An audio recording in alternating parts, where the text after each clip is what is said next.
এটা হলো organic extra virgin coconut oil, যা উচ্চ তাপমাত্রায় স্থিতিশীল। মানে উচ্চ তাপমাত্রায় আমরা যখন এটাকে রান্না করব তখন এটা গুণাগুণ নষ্ট হবে না। তাই আমরা যখন ডিপ ফ্রাই করে কিছু খাবো, আমরা কোকোনাট অয়েল দিয়ে করলে আমাদের এটা রক্তে খারাপ চর্বি হিসেবে জমা হবে না, এটা ভালো চর্বি, প্রাকৃতিক। আর দ্বিতীয় কথা হলো, আমরা যখন আমাদের দেহ তো অসংখ্য কোটি কোটি কোষ নিয়ে গঠিত, হ্যাঁ। এই কোষের কার্যকারিতা দিয়ে আমাদের দেহটা মূলত চলে। তাই কোষ যখন খারাপ ফ্যাট দিয়ে, আমাদের খারাপ চর্বি দিয়ে কোষটা ভরে যায়, তখন আমাদের ভালো ওইটা গলাতে আমাদের ভালো ফ্যাটের দরকার হয়, আর তখন এটা অত্যন্ত ভালোভাবে কাজ দেয়, হ্যাঁ।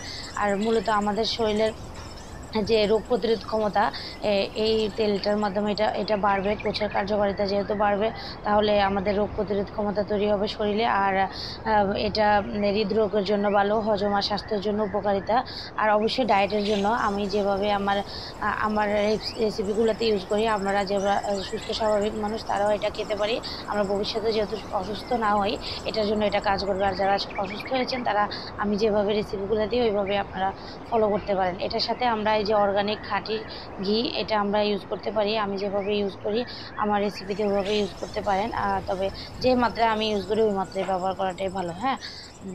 এই জন্য আমি এটার উপকারিতা পাইছি, তাই আপনাদের সাথে আমি শেয়ার করলাম। এটা আমি যে লাইফস্টাইল থেকে আমি কালেকশন করেছি। আপনারা অন্য কোনো রিসোর্স থাকলে অর্গানিকটা কালেকশন করতে পারেন, কোনো সমস্যা নেই। তবে অর্গানিক খাওয়াটাই আমাদের ভালো। কম খাবো, তাও আমরা অর্গানিক খাওয়ার চেষ্টা